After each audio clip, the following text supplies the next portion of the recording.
Let's continue our concept of center of mass. मैं center of mass समझा रहा था और मैंने मेरे पिछले लेक्चर में लीनियर डिस्क्रीट मास सिस्टम समझा दिया था और लीनियर डिस्क्रीट मास सिस्टम पर मैंने दो प्रॉब्लम्स भी कराए थे। एक तो स्पेशल केस था अबाउट टू पार्टिकल सिस्टम और दूसरा मैंने एक मास सिस्टम बनाकर दिया था एक्स एक्सिस के along.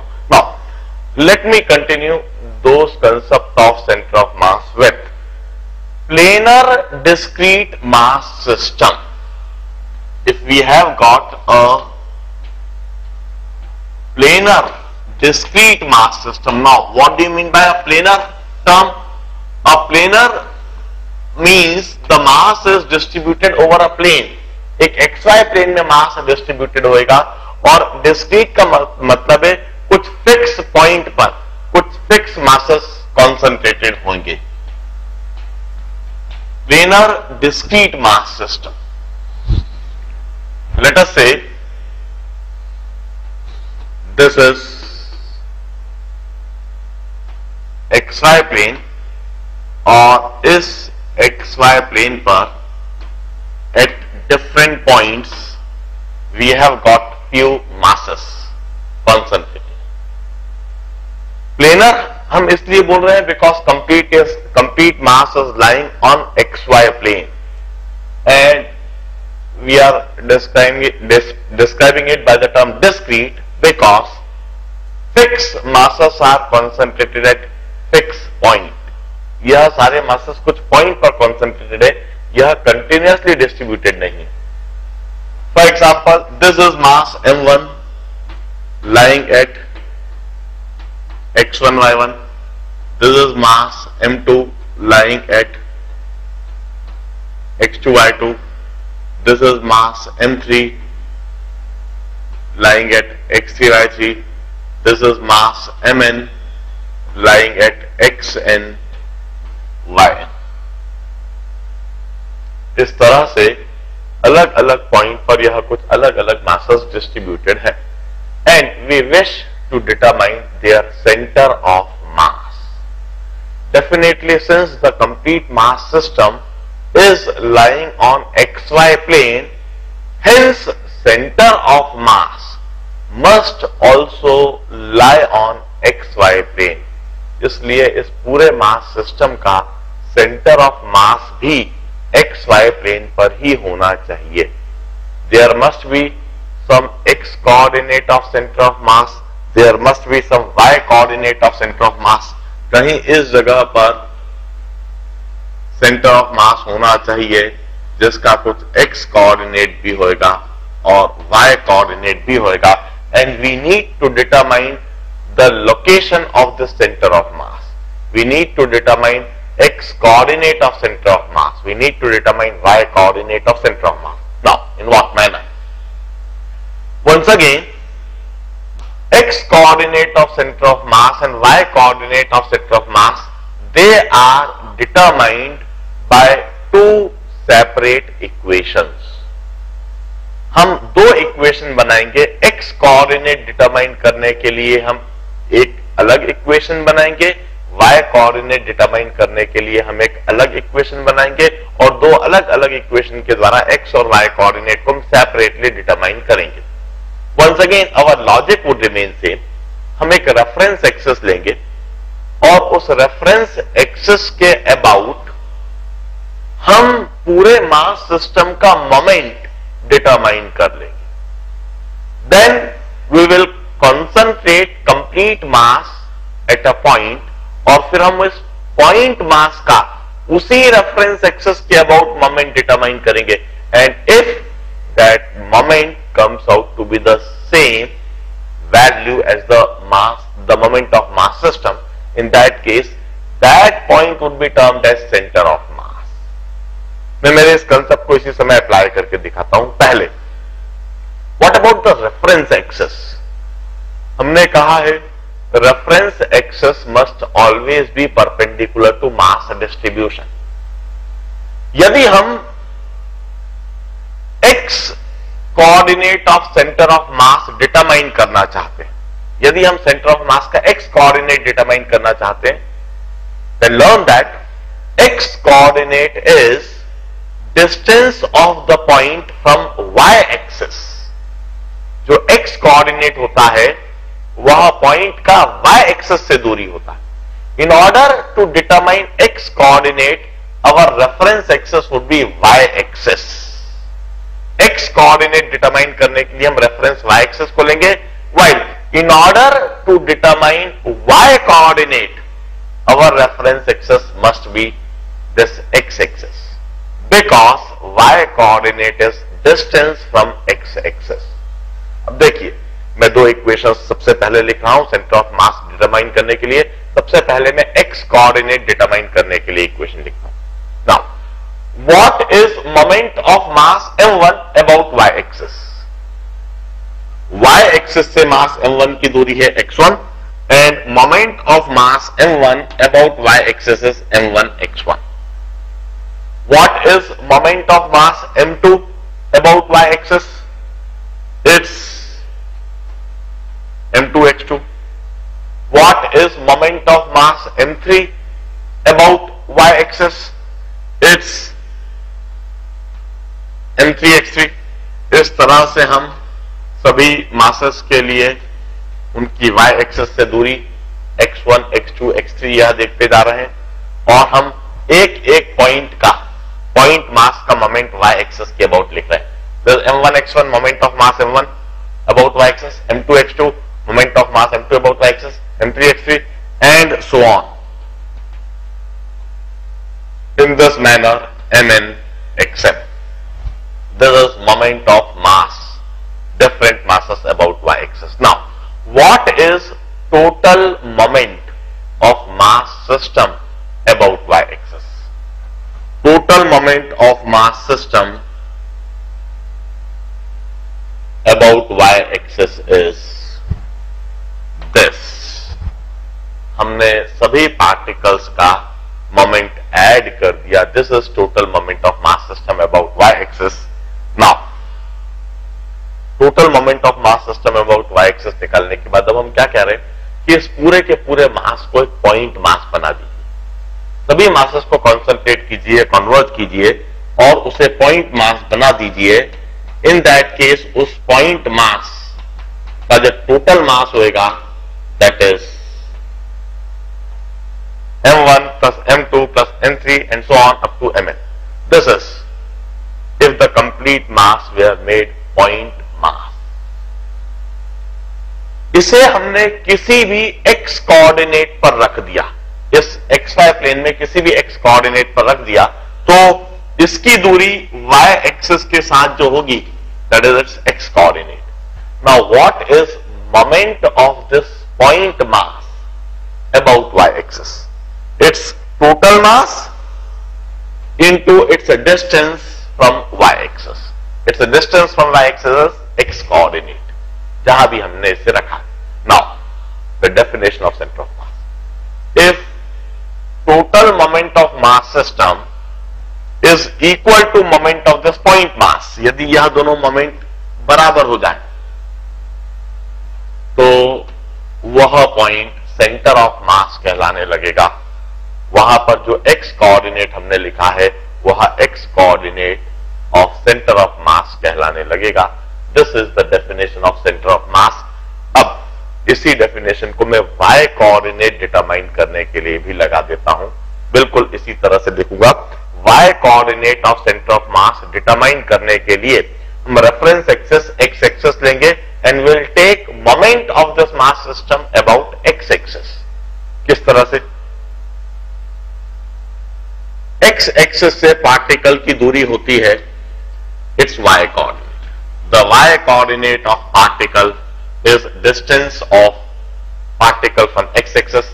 Mass m1, mass m2, mass m3 and so on, mass mn. इन सभी का मोमेंट x एक्सिस के अबाउट लिखेंगे. m1 y1, m2 y2,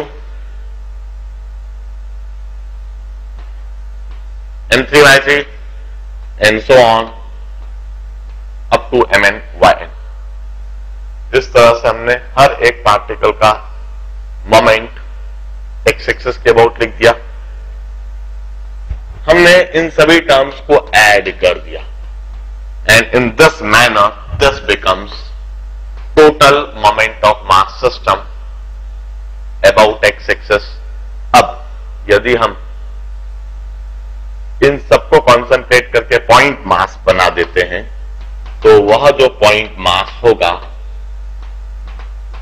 that would be this, और पॉइंट मास का मोमेंट उसी एक्स एक्सिस के about the total mass into Y coordinate, and if it is equal to total moment of mass system then that point would be termed as center of mass and its coordinate would be y coordinate of center of mass.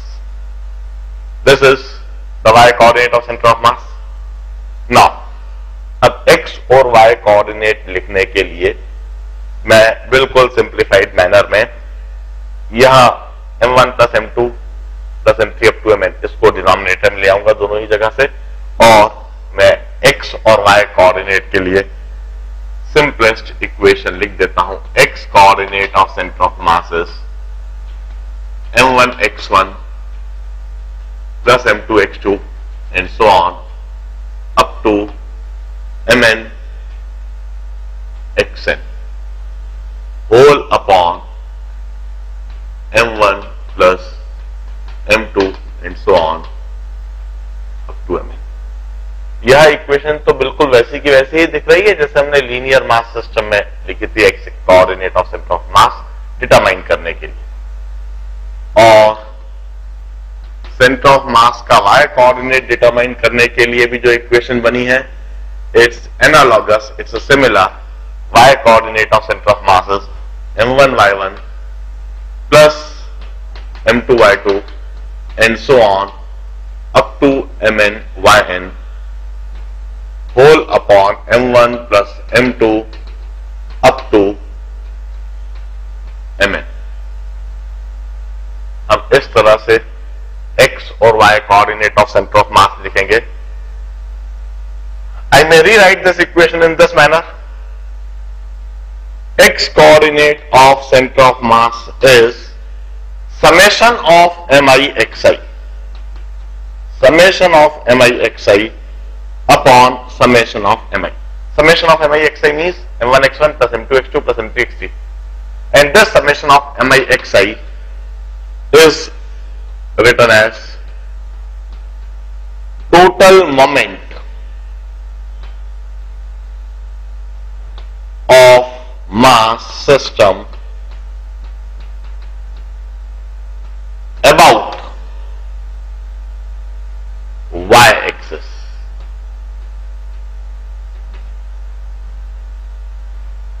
upon total mass.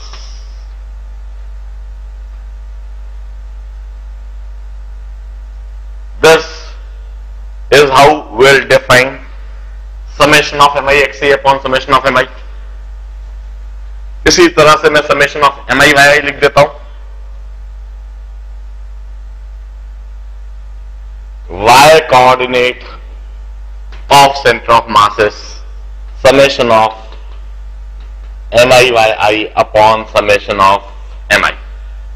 And what is summation of mi yi?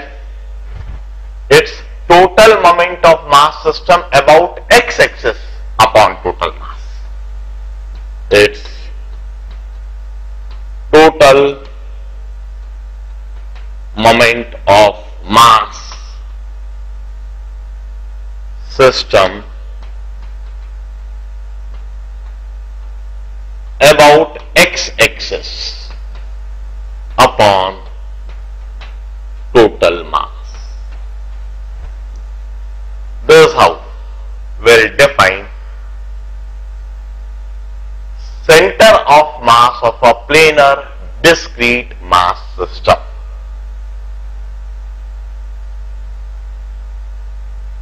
इसी बात को समझाने के लिए मैं सबसे पहले एक प्रॉब्लम कराता हूं, फिर मैं थ्योरी को आगे समझाऊंगा। देखिए,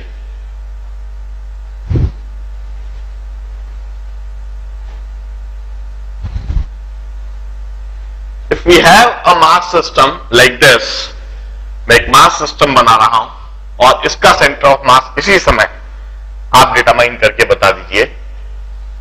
it's direct application of this expression. This is mass of 2 kg placed at 1,1. This is mass of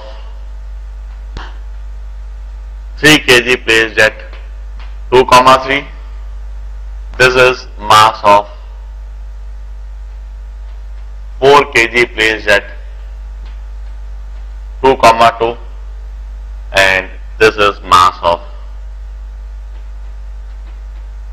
5 kg placed at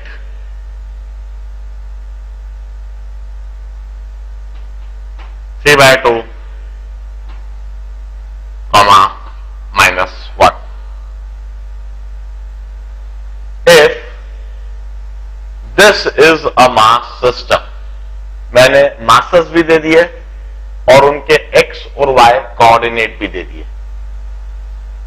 For such a mass system, 2 kg placed at 1,1, 3 kg placed at 2,3, 5 kg placed at 3/2, -1, and 4 kg placed at 2,2.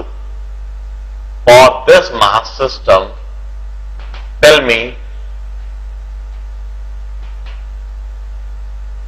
where is x coordinate and y coordinate of center of, or where is the center of mass, what is its x coordinate and what is its y coordinate. It's a simple application of that expression. तेजी से apply कीजिए और answer बता दीजिए. इस location को जरूर correct कर लीजिए. It's -2,2 s given in the board. वो -2 होना चाहिए उसका x coordinate. ध्यान से कीजिए फटाफट. Now all of you had solved it. It's a simple and direct application of the formula that I wrote.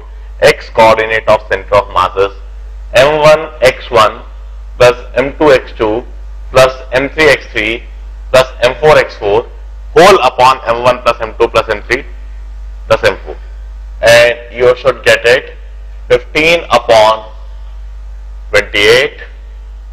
इसी तरह से y कोऑर्डिनेट के लिए m1 y1 plus m2 y2 plus m3 y3 plus m4 y4 whole upon m1 plus m2 plus m3 plus m4, and you will get it y coordinate of center of mass as 1.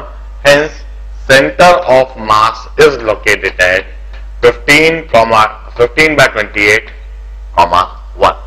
This is the location of center of mass. Now what do you mean by the center of mass?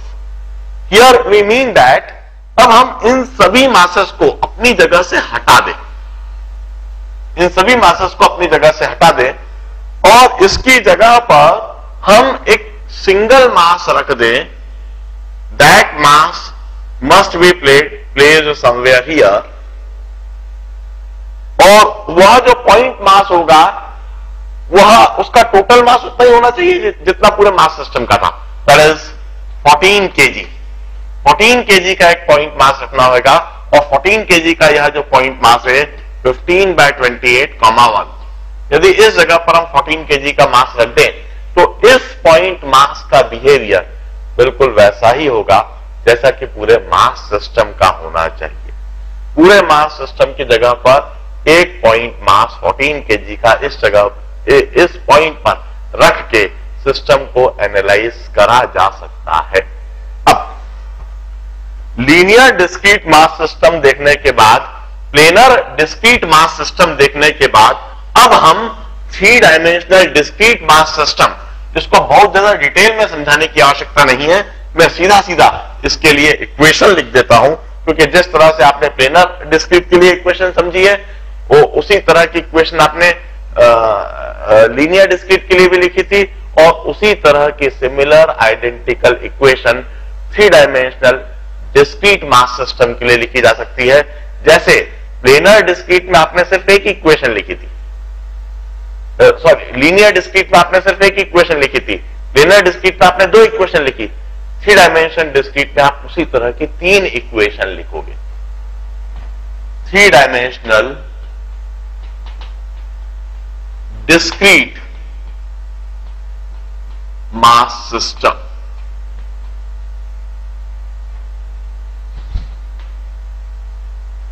हम इस case में तीन equations लिखेंगे।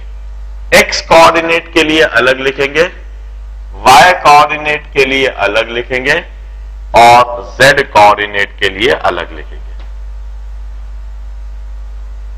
जो भी mass system होएगा उसके x Y Z coordinate होंगे और एक्स कोऑर्डिनेट के लिए यह इक्वेशन लिखी जाएगी।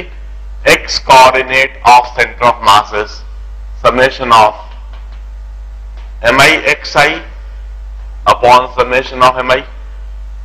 y कोऑर्डिनेट के लिए हम इक्वेशन लिखेंगे y coordinate of centre of mass is summation of MIYI upon summation of MI, while z coordinate of center of mass would be summation of MIZI upon summation of MI. Observe that सिर्फ एक equation इधर और add हो गई। Linear discrete के लिए सिर्फ एक इक्वेशन होती थी, प्लेनर डिस्क्रीट के लिए दो इक्वेशन और 3 डायमेंशन डिस्क्रीट के लिए इसी तरह की 3 इक्वेशन लिख दी जाएंगी। एक्स कोऑर्डिनेट सेंटर ऑफ मास के लिए हम इक्वेशन अप्लाई करेंगे और तीनों ही कोऑर्डिनेट को हम सेपरेटली 3 अलग अलग इक्वेशंस के द्वारा डिटरमाइन करेंगे। अब इधर मैं एक कंसेप्ट और बताता हूं। I can always generalise this situation by introducing the concept of position vector. देखिए, this is any ith particle और इस ith पार्टिकल का पोजीशन वेक्टर है Ri। xi, yi and zi are its coordinate. Position vector of ith particle is xi into I cap plus yi into j cap plus zi into k cap. This is position vector of any ith particle. Position vector with respect to origin, with respect to a reference frame. Uska xi into I cap. I cap is unit vector along x-axis. Yi into j cap. J cap is unit vector along y-axis. Zi into k cap. K cap is unit vector along z-axis. इस तरह से हम Ri लिख सकते हैं। अब हम position vector of centre of मास,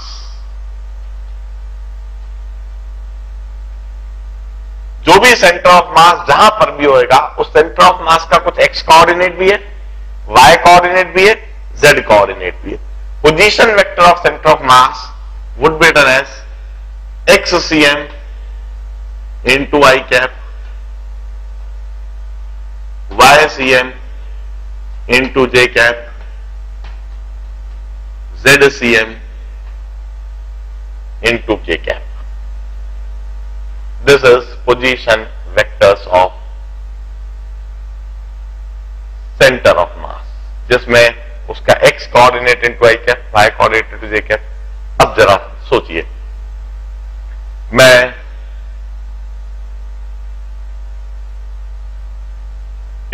इस इक्वेशन को दोनों तरफ आई कैप से मल्टीप्लाई कर दूं, इस इक्वेशन को दोनों तरफ जे कैप से मल्टीप्लाई कर दूं, इस इक्वेशन को दोनों तरफ के कैप से मल्टीप्लाई कर दूं। इधर भी आई कैप से दोनों साइड मल्टीप्लाई कर दिया तो आई कैप इस ब्रैकेट के अंदर चला जाएगा। इधर मैंने जे कैप से मल्टीप्लाई कर दिया तो जे कैप भी समेशन साइन के अंदर चला जाएगा और इधर भी मैंने के कैप मल्टीप्लाई कर दिया तो वह भी समेशन साइन के अंदर चला जाए। एंड फाइनली आई में रीराइट, अब इन तीनों इक्वेशन को ऐड कर दो, इन तीनों इक्वेशन को ऐड कर दो, तो फाइनली जो इक्वेशन मुझे दिखने लगेगी, position vector of centre of mass is always equal to summation of M I R I upon summation of M I.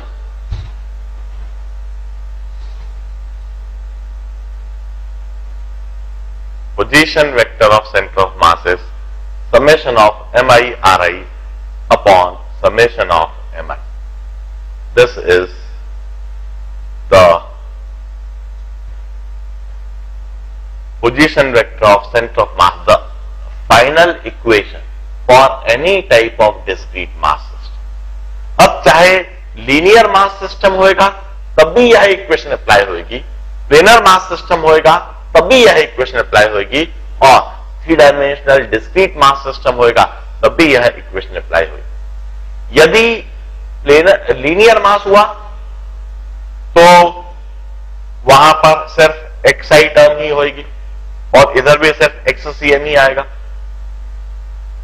Planar mass system हुआ तो इधर xi और yi दोनों टर्म होगी और इधर xcm और rcm दोनों टर्म आ जाएगी। और 3 डायमेंशनल मास सिस्टम हुआ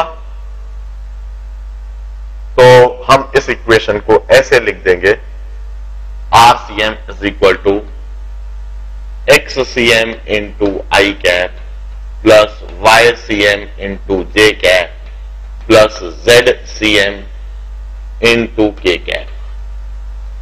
this is equal to summation of MI into xi into I cap plus yi into j cap plus zi into k cap whole upon summation of mi. So this becomes a generalized equation for any type of discrete mass system. बड़े ध्यान से इस बात को देखिए, discrete mass system के बारे में यह सारी बातें बताने समझाने के बाद अब मैं आपको समझाऊंगा about continuous mass system which would be a very interesting situation. Note it down. अब हम सबसे पहले सीखेंगे लीनियर कंटिन्यूअस मास सिस्टम। इस चीज को समझने में कोई भी डाउट हो तो मुझसे पहले पूछें।